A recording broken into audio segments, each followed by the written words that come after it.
It's important to save your progress after every unlock or level, and in Dolphin, the Nintendo GameCube and Wii emulator, that's no different.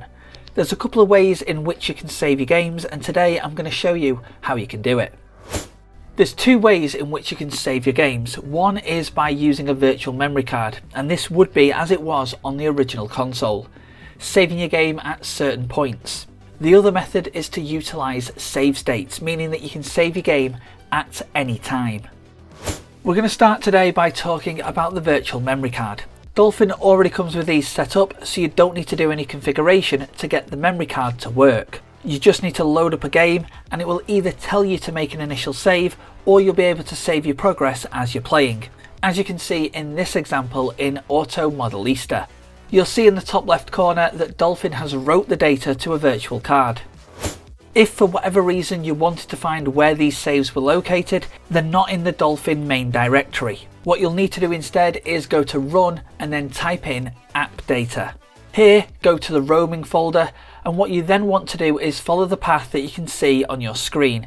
This will get you to the GC folder, and this is where all of your saves will be located. But they'll be based off the game's region. We've got folders for Europe, Japan and the USA. Going into these folders and you'll find the game saves. They're normally .gci files, but they could be in .sav format. You'll know which region your game is from by going into Dolphin itself, and you'll see the region's flag next to the game.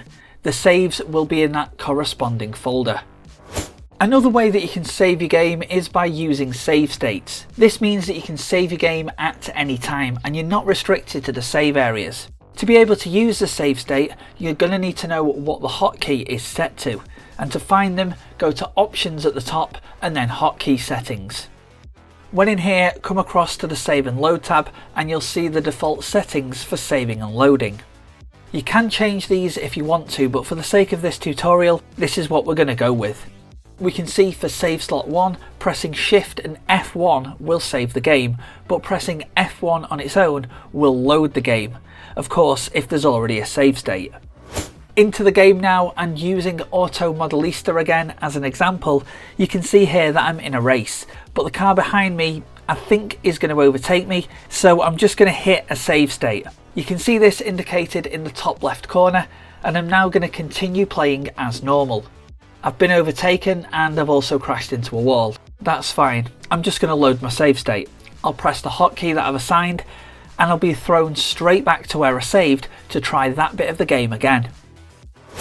One thing to note, save states in Dolphin are not compatible between the different versions, and it's also not recommended to use this as a permanent form of saving.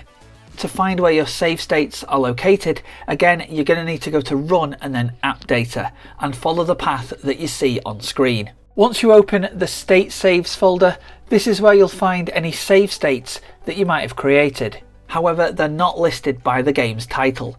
Instead, they'll use the game's ID. You can find this by going into Dolphin and right-clicking on the game and selecting Properties. If you find an ID that matches one of the IDs in your State Saves folder, you know that the save is for that game.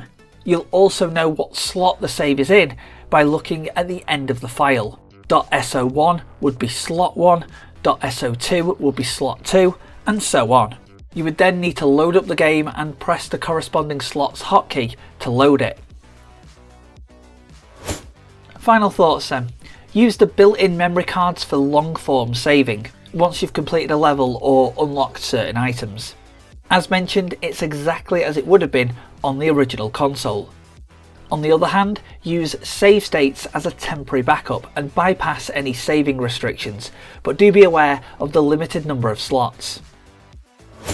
So that was how you can save your games using Dolphin, the GameCube and Nintendo Wii emulator. Drop a like if you found this video useful, and if you want to find out more about what this emulator can do, stay with the channel for more.